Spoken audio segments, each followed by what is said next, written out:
Достар, қылмыстар туралы алғашқы арна сіздер үшін қазақ контентінде пайда болды. Қылмыс әлемінің жұлдызды оқиғаларын үзбей тамашалаңыз. Қылмыс әлемінің жұлдызды оқиғалары.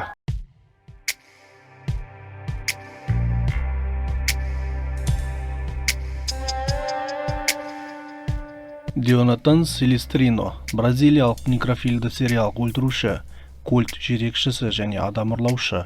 Ол небәрі 16 жасында крест өлтіруші деп аталатын қылмысты жасаған үшін танымал болды. Кісі өлтіруден бұрын Селестрино оғашадан болып саналды. Ол зираттарда ұйықтап некрофилияға, қанға және сериялық өлтірушілерге ерекше қызығушылық танытты.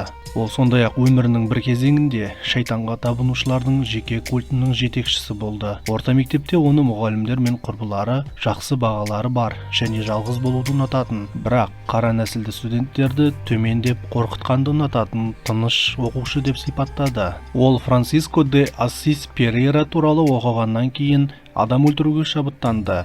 Ол өзінің кумирі санайтын және тіпті бөлмесінде оның постері болған.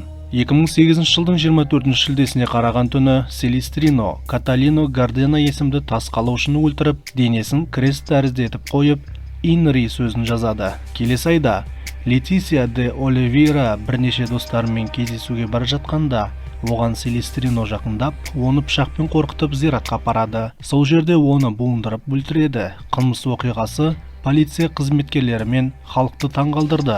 Өйткені оның жалаңаш денесі қабірдің үстінде және крест күйінде болды. Осы кезде қалада белсенді сериялық өлтірушінің болуы мүмкін деп саналды. Және бұл тұрғындар арасында үлкен дүрбелең тудырды. Келесі айда қарсы ескертулерге қарамастан Карла есімді қыз түн ортасында үйінен шығып кеткен және телефон соғуға әрекеттенген кезде Селестрино оған жақындаған. Селестрино Карланы пышақпен қорқытып, оны қараусыз қалған ғимаратқа апарады. Одан жауап алады және оны 2 сағаттан кейін босатады. Бір айдан кейін Селестрино 6 қазанда Глейста Сильваны тұншықтырып өлтіреді. Оның денесінің жанынан дұрыс оқылғанда инферно сөзін беретін шифрланған әріптерден тұратын жазба табылады. Оның мәйіті келесі күні табылғаннан кейін қала бойынша өлтіру керек тізім бар деген қауесет тарай бастайды. Бірақ полиция бұл қауесетті жоққа шығарады. Тергеу барысында Сильваның әлеуметтік желідегі парақшасында Dog Hell 666 есімді қолданушы жариялаған өлімдер бауырларды алмайды деген пікір табылады. Полиция сонымен қатар белгісіз нөмір Сильваның ұялы телефонына қоңырау шалып тұрғанын анықтайды. Көп ұзамай олар Селестрино екенін түсінеді.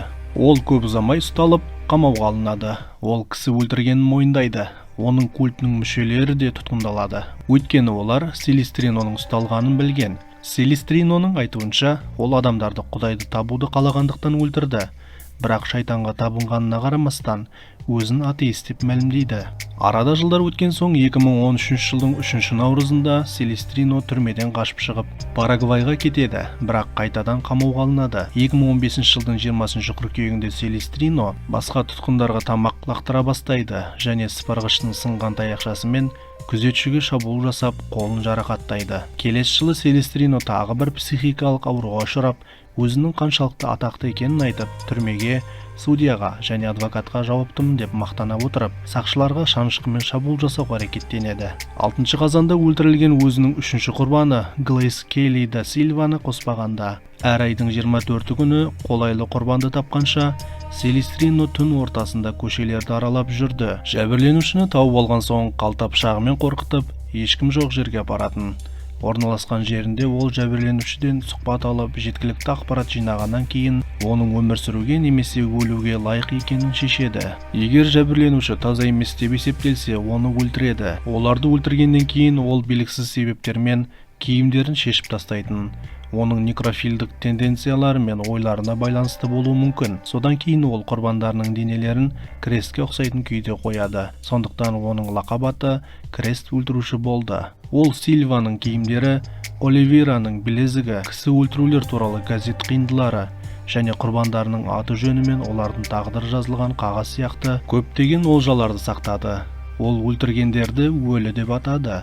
Ал оның тірі қалған жалғыз құрбаны Карла құтқарылғандар тізімінде болып есептелді. Психологиялық есеп оған қалыпты, бірақ шизофренияға бейім деп диагноз қойды.